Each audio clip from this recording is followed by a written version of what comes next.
silence, let it be a moment where we reflect to renew our commitment to justice and community. Let's take a moment.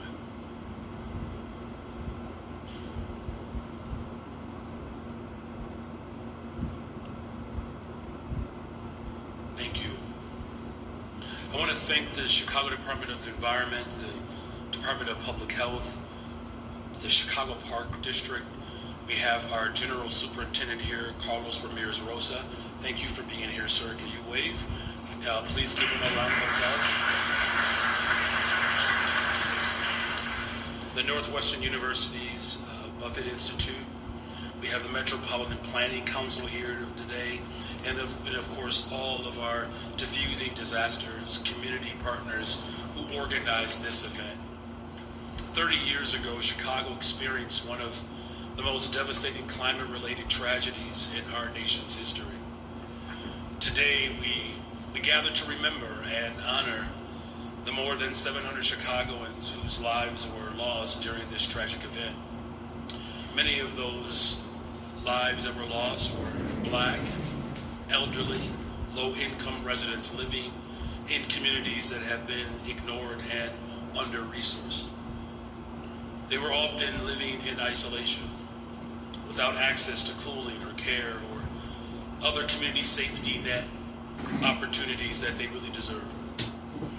The pain from this tragedy is still felt today, especially here on the West Side and throughout many neighborhoods and communities on the South Side. I do want to take a moment, though, to highlight a story of one of the many individuals that we are honoring today, and that is Emilio Aguirre. Was a United States military veteran, a Bronze Star recipient, and a POW and a Chicagoan.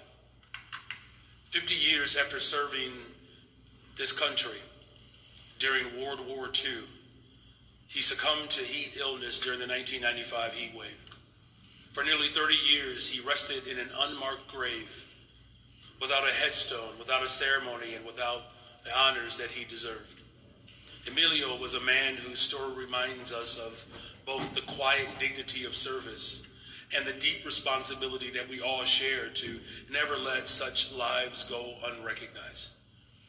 It was not until his story was brought to light by the research of sociologist Eric Klinenberg, the documentary Cooked, and the efforts of veterans led by Charles Henderson with the American Legion Harold Washington Post, that we began to fully understand the injustice